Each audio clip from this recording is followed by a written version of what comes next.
La curiosidad nos define como especie. Las ganas de explorar, de conocer qué hay más allá de nuestro entorno inmediato, han moldeado nuestra historia. Y no tenemos que olvidarlo. En una época donde las guerras, las crisis económicas y las noticias negativas parecen inundar todo nuestro entorno, creo que es bueno recordar algunos rasgos definitorios que hacen de la nuestra una forma de vida maravillosa. Hoy nos adentramos en una de las hazañas más famosas y con más renombre de la historia de la exploración: las vueltas al mundo. Ese mítico viaje que ha llevado a hombres y mujeres a completar la vuelta completa a nuestro planeta, y que no solo han cambiado para siempre la historia de los viajes, sino también nuestra forma de ver el mundo. Pese a todo, hemos de entender que la vuelta al mundo no es hazaña de una sola persona. Muchos son los que se han aventurado a completar esta gesta, aunque no todos la han logrado. Por ello, como no podía ser de otra manera, nuestro viaje de hoy ha de empezar con la primera vuelta al mundo documentada. Estoy hablando de la expedición que llevó a Fernando de Magallanes y Juan Sebastián Elcano a liderar la aventura que completó la primera circunnavegación a nuestro planeta. Yo, como siempre, soy Alex Tombosch.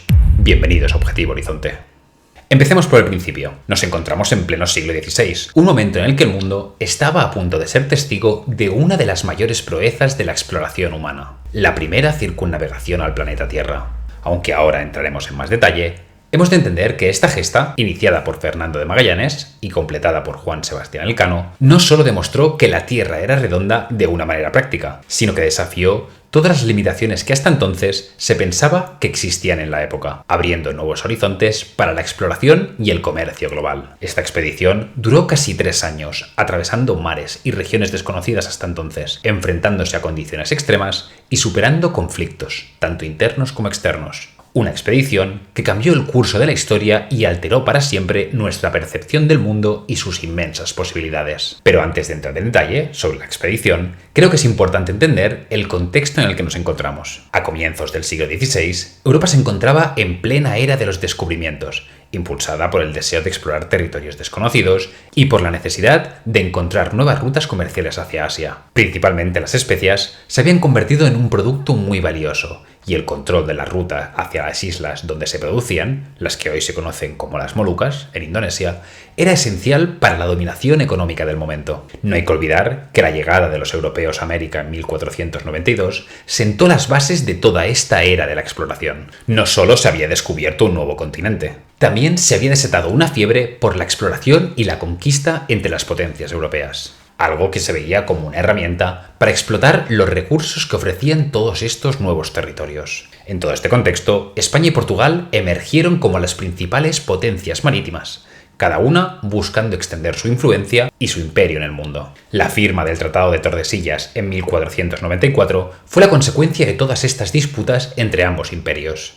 Impulsado por el Papa Alejandro VI, el tratado dividió el mundo no cristianizado entre ambas coronas. Las tierras al oeste de una Lidia meridiana a 370 leguas al oeste de la isla de Cabo Verde serían para España, mientras que las tierras al este de aquí serían para Portugal. Con estos acuerdos se buscaba resolver las disputas entre las dos naciones por las tierras recién descubiertas, pero con una consecuencia: limitaba también la navegación española hacia el este, a la vez que su búsqueda de una ruta directa a Asia y a la isla de las especias. Establecido el contexto, vayamos ahora con nuestros protagonistas. Y es que esta primera vuelta al mundo no se entendería sin la figura de Fernando de Magallanes. Nacido en 1480 en el seno de una familia de la nobleza portuguesa, desde joven empezó a mostrar un gran interés tanto por la navegación como por los descubrimientos marítimos. Una pasión que lo llevaría a enrolarse en las grandes expediciones portuguesas hacia el este, teniendo sus primeros contactos con la India y la ruta de las especias. Estas expediciones fueron la consecuencia de otra gesta previa,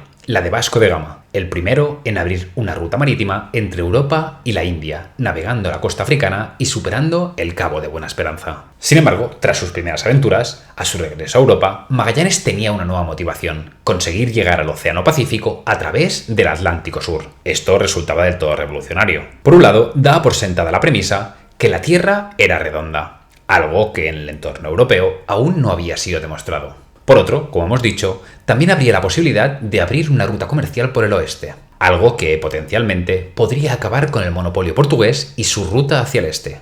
Por ello, y llevando como garantía sus servicios y experiencias, Magallanes llevó esta propuesta al rey de Portugal, Manuel I, quien después de sopesarlo descartó la idea de financiar la expedición. Sin embargo, Magallanes no se dio por vencido. Tal era su convencimiento sobre la existencia de una ruta hacia el oeste, que, con tal de realizar su expedición, renunció a la nacionalidad portuguesa y ofreció sus servicios y su viaje a la corona española. En España, entonces, gobernaba el joven rey Carlos I, el futuro Carlos V del Sacro Imperio Romano, quien, buscando una ventaja competitiva sobre Portugal, en el control de la ruta de las especias, finalmente decidió financiar la expedición. Así, Magallanes partió desde Sevilla con una flota de 5 naves y 270 hombres en 1519. Su misión, encontrar un paso hacia el oeste que condujera desde el Atlántico Sur hacia el Océano Pacífico y desde allí hacia la isla de las Especias. Hemos de entender que esta expedición fue una demostración de valentía en toda regla.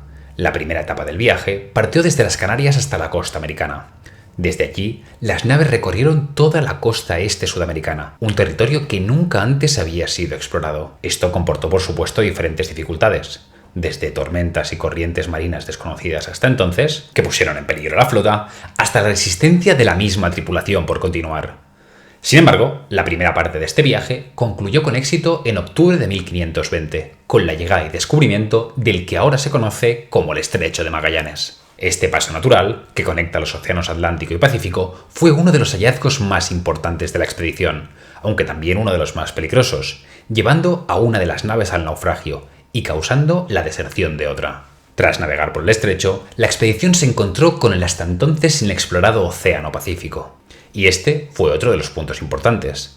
La travesía por este océano también supuso una auténtica prueba de supervivencia. Durante 4 meses, la tripulación sufrió hambre, escorbuto y la desesperación de no encontrar tierra donde abastecerse. Todo hasta llegar a la isla de Guam, en Filipinas, donde culminaría la primera parte del viaje. Nos encontramos ahora en marzo de 1521. A su llegada a las islas, Magallanes intentó establecer relaciones de amistad con los líderes locales de la zona, con tal de asegurar tanto las provisiones de la flota como también fraguar posibles alianzas beneficiosas para ellos. Esto en verdad tuvo bastante éxito, logrando incluso convertir a algún líder de la zona al cristianismo, una costumbre muy española de la época. Sin embargo, no todos los líderes locales estaban dispuestos a aceptar la autoridad de Magallanes. Lapu-Lapu, uno de los líderes de la isla de Mactán, fue el que más resistencia puso en este sentido. Por un lado, se negó a someterse a las demandas de Magallanes, y además se generaron muchas tensiones por la alianza de este con otros jefes locales de la isla de Cebú. Todo ello culminó con la que se conoce como la Batalla de Mactán. En abril de 1521, Magallanes desembarcó junto a un grupo de sus hombres armados en la isla de Mactán, decidido a someter a Lapu-Lapu por la fuerza. Sin embargo, el comandante portugués subestimó la fuerza de los guerreros de Mactán, confiando demasiado en su superioridad tecnológica. La confrontación fue desastrosa para Magallanes y sus hombres. Subestimando la resistencia de los guerreros de Mactán y con la marea baja que impedía a sus barcos acercarse a la playa para proporcionar apoyo de artillería, la fuerza expedicionaria se encontró en una situación muy precaria. Los españoles se encontraron rápidamente superados en número, mientras que los guerreros de Mactán usaron técnicas de guerrilla y aprovecharon su conocimiento del terreno. Magallanes y sus hombres lucharon valientemente, pero la combinación de la resistencia feroz, las condiciones desfavorables y la falta de apoyo logístico les puso en clara desventaja. Finalmente, Magallanes falleció durante la batalla. Y es que a pesar de su armadura y armas superiores, no pudo resistir la gran cantidad de atacantes que había. Su muerte significó la pérdida del líder de la expedición y marcó un punto de inflexión decisivo en el viaje. Desde ese momento, la expedición se enfrentó a la decisión de continuar o abandonar la misión. Tenemos que tener en cuenta que no solo se trataba de haber perdido a su líder, sino que la tripulación llevaba ya a sus espaldas muchos meses de viaje, con todas las consecuencias y circunstancias que hemos ido narrando. En este contexto, Juan Sebastián Elcano, el hasta entonces maestre de la nave Concepción, fue elegido para liderar lo que quedaba de expedición. Con la determinación de continuar con la aventura, Elcano y su tripulación zarparon de las Filipinas hacia las Molucas, las famosas Islas de las Especias. La navegación hasta aquí seguía exigiendo una gran habilidad para navegar, pues estas seguían siendo aguas totalmente desconocidas, y como también hemos visto, potencialmente hostiles. Sin embargo, fueron capaces de atravesar exitosamente el archipiélago indonesio, hasta que, en noviembre de 1521, finalmente llegaron a las Molucas. A diferencia de experiencias anteriores, aquí fueron recibidos amistosamente por los locales. Los españoles cargaron las naves con especias, principalmente con clavo, nuez moscada y pimienta. Además, esto supuso también un punto de inflexión para el ánimo de la tripulación. Después de tanto tiempo de viaje, habían conseguido lograr su principal objetivo: alcanzar la isla de las especias, abriendo así una nueva ruta comercial en el mundo y demostrando por primera vez que la Tierra efectivamente era redonda. Pero faltaba por completar el segundo objetivo. Después de evaluar su situación, Elcano y sus hombres decidieron que solo una de las naves, la Victoria, estaba en condiciones de seguir la ruta de regreso, para circunnavegar África y volver hacia España. La otra que quedaba, la Trinidad, intentaría volver por la ruta del Pacífico, aunque finalmente no lo conseguiría. La travesía de regreso comenzó en diciembre de 1521. La Victoria, ahora la única nave que quedaba de la expedición, zarpó hacia el oeste, cruzando el Océano Índico. Esta decisión buscaba sobre todo evitar encuentros con los portugueses, quienes tenían el control de las rutas alrededor del Cabo de Buena Esperanza. Como el resto de la travesía, la nave y su tripulación se enfrentaron tanto a tormentas como a enfermedades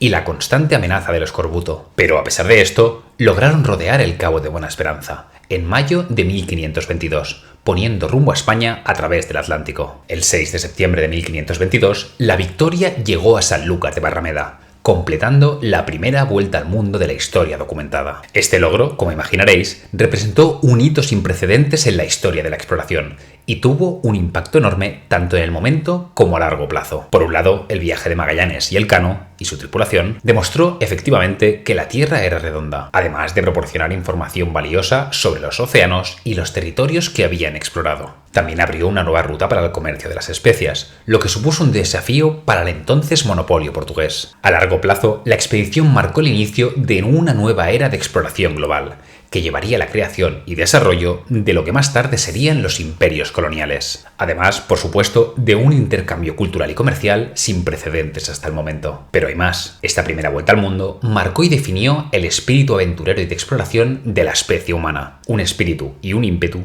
que siglos después, con todas las nuevas expediciones que se han ido sucediendo, sigue muy vivo. Esta aventura se convirtió en una de las leyendas de la exploración y los viajes.